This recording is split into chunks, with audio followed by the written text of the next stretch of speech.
Des Bishop! Oh, thank you. Thank you very much. Thank you. Thanks.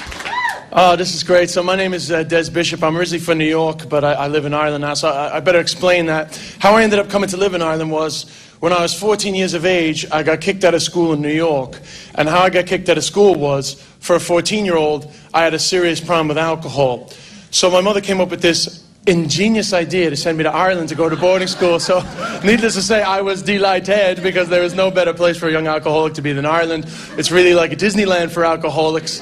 In fact, if you've ever been to Disneyland, you'll know there's a ride called Space Mountain, which is pretty much a good metaphor for my drinking, in that it was one roller coaster of a ride in a blackout. Now, I've been quite excited because I haven't drank in over 12 and a half years as a result. Now, I was quite excited to come to Australia because in previous times when I've gone back to the States, the one thing I've always preferred is like the reaction I get when I tell people I don't drink. Because when you're in the States, you know, and you tell a crowd you haven't drank in over 12 and a half years, automatic round of applause. Now, since I've come to Australia, I've been disappointed because day after day, when I tell an audience I haven't drank in 12 and a half years, even at 8 in the morning, just a blank, like, what do you do, mate? Like, you know, you're just as bad as Ireland. You have the same messages here. Everywhere I go, no binge drinking. I was like, wow, no wonder 50% of these people claim Irish ancestry. They've all got problems. In Ireland, the message at the moment is, know the one that's one too many, which I think is quite confusing because what if you realize the one that's one too many just as you finished it? That's a bit of a nightmare.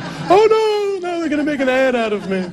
So, yeah, I just prefer it a little bit in the States, you know. I go back to the States, you know, I'm in a bar, I tell, you know, somebody says, you want a drink? I'm like, no, I don't drink. They're like, really? Are you in AA? How long have you been sober? You working the steps? You have a I don't know why I'm putting on an American accent. I have one, but it doesn't really matter.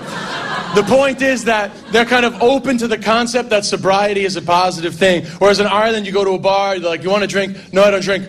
You in that feckin' AA, is it? Like, it's some conspiracy-led organization created to mess it up for everybody else. In fact, Ireland is the only country in the world where when you go to an AA meeting, there's people protesting outside, actually picketing. They're brainwashing you, you scab. It's only a phase. Why can't you just have the one?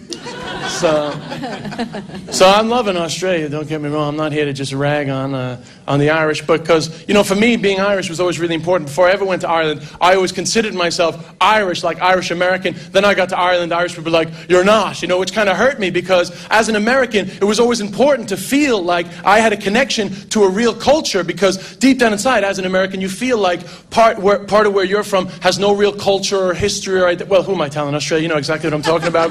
Oh shit! Boom, boom, boom, dropping hard on the Australians. Don't mess with me. I will leave the tap on in my hotel all night. Now.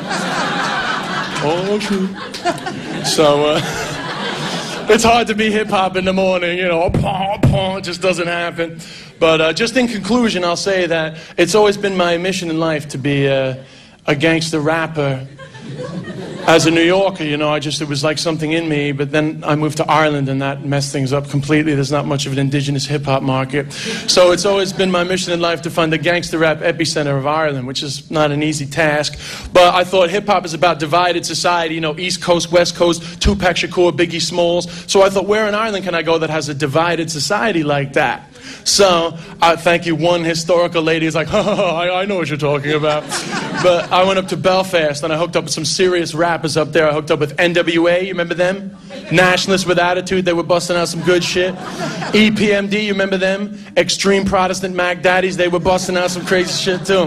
So I wrote a rap, I'm not going to perform it, but I'll tell you the title. I wrote a rap with the Nationalists with Attitude. It's a cover version of Cypress Hill's Insane in the Membrane. It's called Sinn Féin in the Membrane. And you can come and see my show. Gurmy the Muggy, Sloan. Des Bishop.